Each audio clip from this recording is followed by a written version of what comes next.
जब जिस पद की जिम्मेदारी जिसको दी जाती है अगर वो नहीं कर पाता है तो उसको हटाया ही जाता है। और रही बात, देखिए, बाबा साहब डॉक्टर अम्बेडकर जी के विचारधारा को, गौतम बुद्ध जी के विचारधारा को, महात्मा ज्योतिबा फूले की विचारधारा को और छत्रपति साहू जी महाराज की विचारधारा को लेकर कांसीराम जी ने पार्टी बनाई और पार्टी को सत्ता तक पहुंचाया और बाबा साहब डॉक्टर अम्बेडकर के संविधान के बदौलत वंचित शोषित पीड़ितों को अधिकार बड़े पैमाने पर दिलाने का काम भी हुआ। उस विचारधारा को, जो सामाजिक परिवर्तन की विचारधारा है, उस विचारधारा को आगे बढ़ाने के लिए, क्योंकि कांसीराम जी के बाद मायावती जी ने उस जिम्मेदारी को बखूबी निभाया और पार्टी के राष्ट्रीय अध्यक्ष हैं, तो पार्टी को तोड़ने के लिए, पार्टी को बदनाम करने के लिए, पार्टी को खत्म करने की भी साजिश तमाम विरोधियों की तरफ से होती रहती हैं।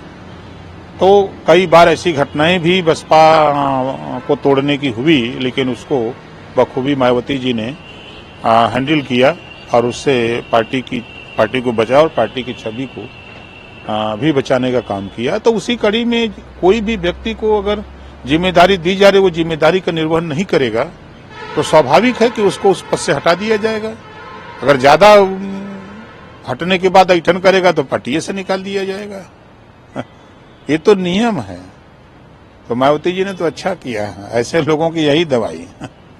लेकिन सर, सपा और कांग्रेस तो कह रही है कि ये बीजेपी की रणनीति का बसपा शिकार हुई, क्योंकि बीजेपी की बी टीम की है।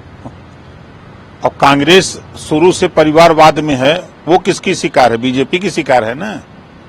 आज जो देश की सत्ता की पार्टी आज हाशिए पर खड़ी है, सुपवा तो सुपवा चलनिया बोला था जगह 72 6 रहा। सर, सपा के महाराष्ट्र प्रमुख अबू आजमी औरंगजेब की तारीफ करते हुए उन्होंने कहा कि वह बड़े समाज सेवी थे और उनके समय उन्होंने वो क्रूर नहीं थे। उनके समय उन्होंने मंदिर बनाया भारत में।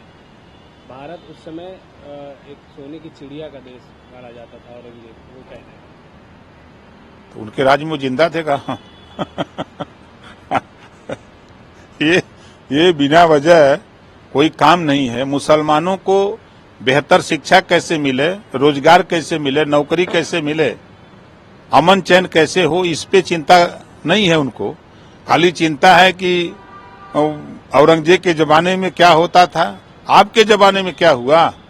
आपकी भी सरकार तो समाजवादी पार्टी की 4 बार थी। 4 बार में आपने क्या किया? आजादी के बाद नौकरियों में मुसलमान 38% था और आपने इतना विकास किया।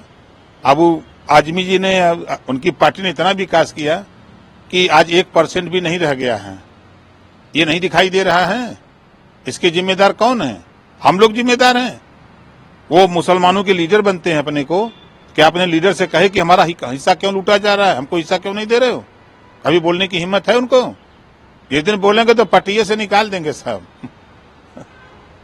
सर, एक सर, बसपा सुप्रीमो मायावती कहती हैं कि भारत सभी धर्मों को सम्मान देने वाला धर्मनिरपेक्ष देश है। ऐसे में केंद्र और राज्य सरकार को बिना पक्षपात सभी धर्मों के मानने वाले को एक साथ जैसा बर्ताव करना चाहिए, किंतु अब मुसलमानों के साथ धार्मिक मामलों में सौतेला रवैया सरकार अपना रही है। कहाँ सरकार अपना रही है?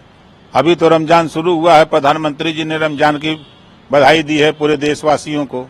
अभी मुख्यमंत्री जी का ट्वीट पढ़िए, प्रधानमंत्री का ट्वीट पढ़िए। ये झूठ है, बोलते हैं। आप बताइए कि जो भारत केंद्र सरकार और प्रदेश सरकार की जो योजनाएं हैं, किसी धर्म किसी जाति को बताइए कि वो कहा गया कि आपको नहीं दिया जाएगा, उसमें लिखा हो उस आदेश में। ये तो खाली वोट लेने के लिए लोग बोलते हैं। आयुष्मान कार्ड बन रहा है, उसमें कहीं लिखा है कि मुसलमान का सिख ईसाई जैन फारसी का न बनाओ। राशन कार्ड, राशन बंट रहा है, कहीं लिखा है कि इस जाति धर्म को मत दो। जो भी योजनाएं, सड़क बन रही है तो ये हो रहा है कि सड़क पर खबरदार खाली एक धर्म के लोग चलेंगे। ऐसा कहीं पाबंदी है? किसी होटल में बताओ कहीं पाबंदी है कि इसमें एक ही जाति धर्म के लोग रहेंगे और दूसरा नहीं रहेगा? किसी चाय की दुकान पे बताओ पाबंदी है? अब तो सिस्टम बदल गया। अब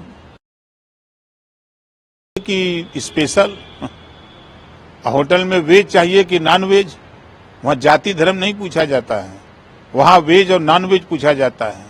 कमरे के लिए नॉन एसी की एसी पूछा जाता है। ये सब कहाँ पढ़ते हैं, कहाँ बोलते हैं? इन लोगों को जानकारी होनी चाहिए कि हम कल क्या था, आज क्या है, अब क्या होने वाला है।